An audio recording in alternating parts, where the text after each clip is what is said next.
All right, y'all. You at Twin City Firewood. I'm glad you came, and you're welcome here anytime. Maybe not necessarily at this physical location. This ain't my place. This is a fellow I go to church with, and he's had a big old white oak tree fall. I'm gonna see if I can't fool with this and get it loaded up. Get down, dog. There's a dog jumping up on me. He's a big farm fan. You can't see it from here, but he's got all kinds of international harvester logos and stuff at his place, and he's always aggravating me. I grew up with Alice Chandler's. That's what my daddy likes, and that's what he collects. So naturally, I think they're better, but I do like Farmall, truth be told. Just thought that was worth mentioning. Y'all stick around. I'll see about what I can do with this log. I wish I had my tractor here to help. And there's an even bigger log. Here, I'll show you what you got. There's an even bigger one over here. I don't know if I'm gonna get to that today. I gotta make a delivery later. And I got a hornet's nest up on my deer cabin. Youth season's gonna open here. And I hunt in Kentucky. I live right on the state line, but my kids and I are wanting to go hunting, and I got a ginormous hornet's nest on it. Can't even hardly open the windows. I tried to sweep it out yesterday, and it's very active. So anyways, we'll have to fool with that. I'm gonna crank this 592 up and let it be running. Boy, that thing is pretty. I love this saw. Love it. I gotta get my ears in though. Gotta get my music playing. We'll see what we can get done. Thank y'all for watching. Oh, by the way, look here. I got my new favorite shirt on from Mr. Mike here at K&L Firewood. Thank you, sir. I won a toboggan on his channel by commenting, so thank you, sir. Too hot to be wearing that. And the high today is like 81 degrees. And man, it's a welcome feeling. It has been super hot. It's been so hot here the other day. I seen a hawk swoop down to get a squirrel. Had oven mitts on. He won't have to wear them today though. It ain't that hot. Thank y'all for watching. Y'all stick around. Let's see what happens.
Looked up, his dog done took off with my, hey, put them down.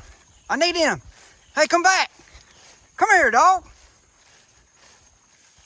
No. Quit. I guess he wanted some shades. He got slobber all over him.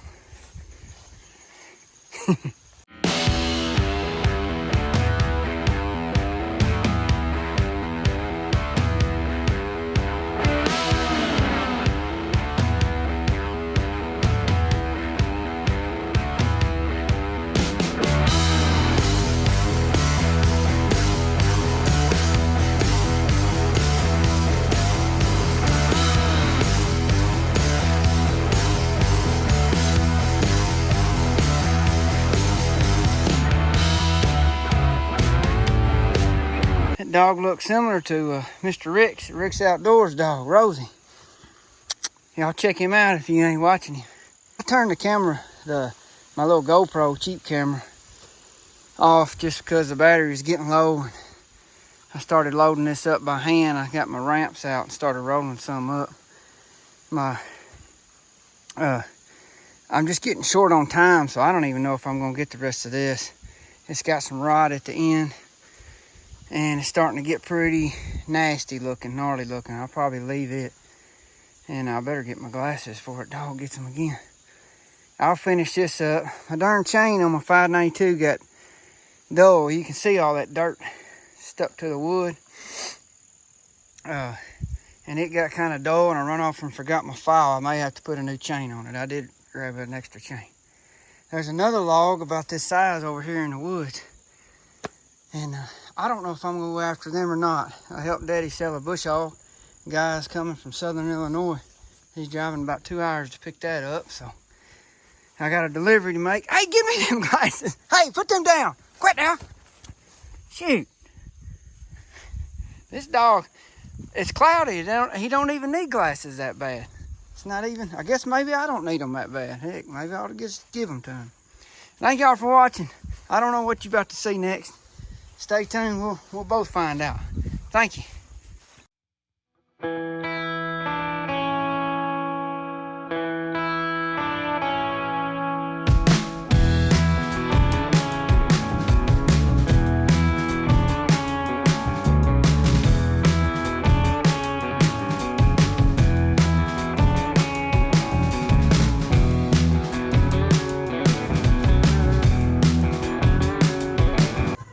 What are you talking about handy? If you ain't got a wireless remote, you're missing out on life.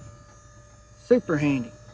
I didn't turn the camera on because shortly, probably the last thing you saw, my daddy called me and offered to bring my tractor to me. And I couldn't pass that up because it's some big wood. I'll show you. I'll show you here in a second. It's some pretty big stuff. And nothing like having the right tool for the job, you know. And the tractor sure helped. Sorry, I'm trying to do two things at once, and I'm not capable of doing that. That's what my wife says.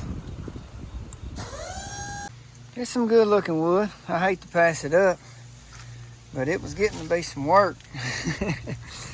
And I ended up getting into some metal. It had some metal in it. I'll cut that one in half, of course, and this one again. Well, I was glad to get my tractor and do that. I put it here with this other white oak. I got some more big white oak to work up. And the reason I didn't carry my tractor with me in the beginning, one thing, I had some things going on today, but another main reason is I can't hardly get my tractor in this 6x12 trailer with the counterweight and the pallet forks. It's always something sticking out too far, even my grapple. So that's why I didn't. And when I've done it a time or two, it fishtails real bad. It gets a swaying on me. So, but I do have a remedy coming for that. So maybe y'all stick around and stay tuned. I'm beating the fire out of my dump trailer. It really don't look that bad in the camera lens, but this is coming loose and it's just beating it up. The IBC totes, you know, people ask me when I flip them over. If you watched any of my videos, you'd see I flip them over. And they say, does it do damage to the totes? And I ain't kidding you, it does more damage to my trailer floor than it does the IBC totes. But now this is a 12 gauge floor. Most of the standard in the dump trailer world, I believe, is 10 gauge, or at least that's what I've seen. I bought this dump trailer 2 years ago, and then I've helped buy one from my work, picked it out, and it's a 10 gauge floor, and we use it for heavier than what I use, and it's held up a lot better. So I wouldn't recommend a 12 gauge floor is what I'm saying, boys. You can see, I don't know if you can see that in the camera, but it's a deep, and there's quite a few of those. So I ain't real happy with that. It's a medium duty trailer is what they call it, and I would have to agree with that. It's been pretty good though, but I really want a longer one. I can get my tractor in there and not think much of it. And another thing, I know you wouldn't stay in tune to hear about trailers, but while we're talking about it, it's one thing I really don't care for on this trailer. The ramps are tucked in. Can you see that? Like, see how far they're tucked in? And them dudes are heavy. Y'all know if y'all fooled with any ramps like that. They're heavy. And you talking about a booger to get out and to get back in. It's make you cuss. So now I'm fixing to load this just single-toed up by hand because my tractor's up at my daddy's place. Instead of me going up there to get my tractor just to dump one tote, of course, I'm just going to start loading it up by hand. I'm going to make a delivery now to another guy I go to church with, kind of unusual there. And then I'm going to meet up with my daddy-in-law, and we're going to see about this hornet's nest. It's like I said, it's on my deer cabin. It's just a 6x8 building that my daddy and I built. And but man, I'm talking about they're active now. They are active. I'm not looking forward to dealing with that. Hopefully we'll get a cab tractor and see if we can't tear it down, and that'll be the end of it. Also, a tree, big old tree fell in front of the deer cabin, and it's really blocking our view. I might show you that. It just so happens to be a big old hickory tree, so I might be cutting on that sometime. So thank y'all for staying with me. Thank you for watching. I would appreciate you hitting that like button, and I'd really appreciate you hitting that subscribe button.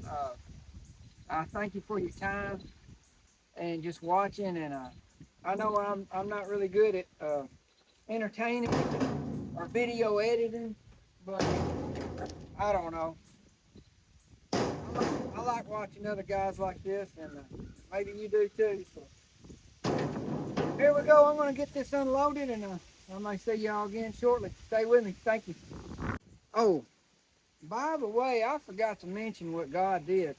It is super pretty outside, and he should get the credit for that. I'm telling you, it's super pretty. It's a steady breeze. I mean, it feels like it's like 78. Man, I just can't get over this. Super nice out. I hope it's nice where y'all are. I hope y'all are having a good day. I hope you're being blessed. I hope you're healthy. See y'all.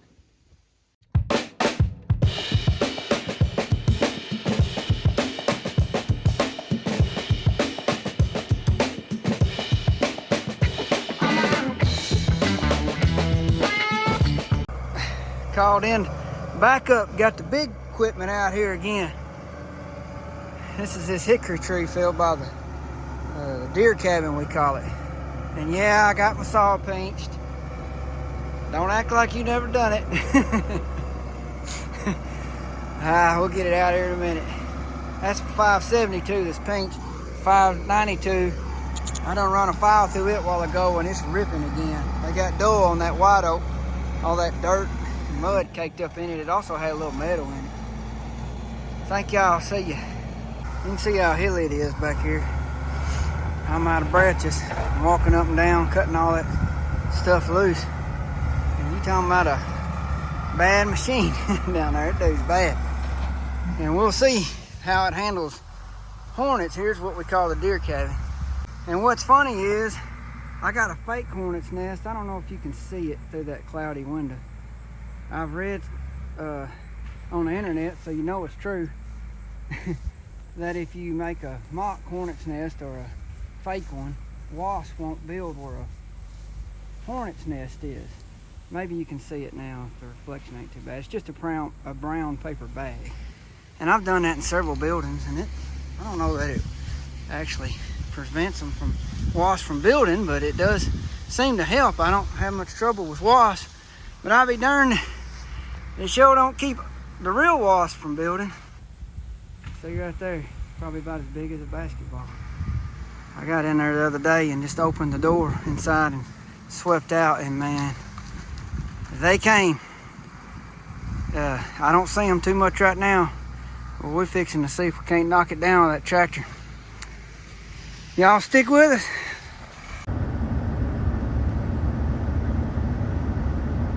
Oh gosh.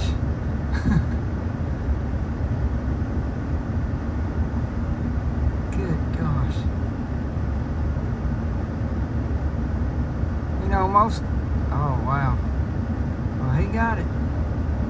I hope these things can't get through my air conditioner vents. My goodness.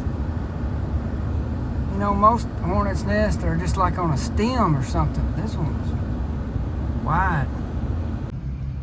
I'm blessed to be able to get to hunt this, my kids and I. There's my deer cabin right over there.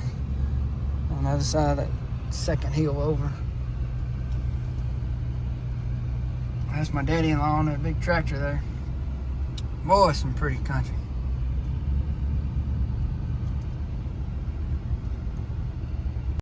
This ground's been in my in-laws' family for I don't know how long. Of a ground they've had since 1800s, but if I ain't mistaken. That they said, what they say is that there's a natural, well, there definitely is a natural spring right over that hill. I know where that is. But they said during the Great Depression, people would come here and get water and stuff like that. And the Indians, before that time, the Indians would come back here and tan hides. And you can just see how pretty it is and how flat, kind of between these hills. You can just almost imagine people coming back here. I said it's called Tanning Yard Springs. That's what this place was called. All right, thank y'all for sticking with me this long. I appreciate your time. I appreciate you hitting that subscribe button and like button, and leave me a comment if you would. It helps the channel, and you know, it's the least you could do. No, I appreciate you staying with me and watching. I got 4 hickory logs from that tree that fell, and then there was a cherry tree that's been down out there a while. My daddy-in-law loaded up. It's got a little rod in some of it, but I'll just slice around that with the super splitter. I appreciate y'all. Thank you again, and I'll see y'all next time. God bless y'all.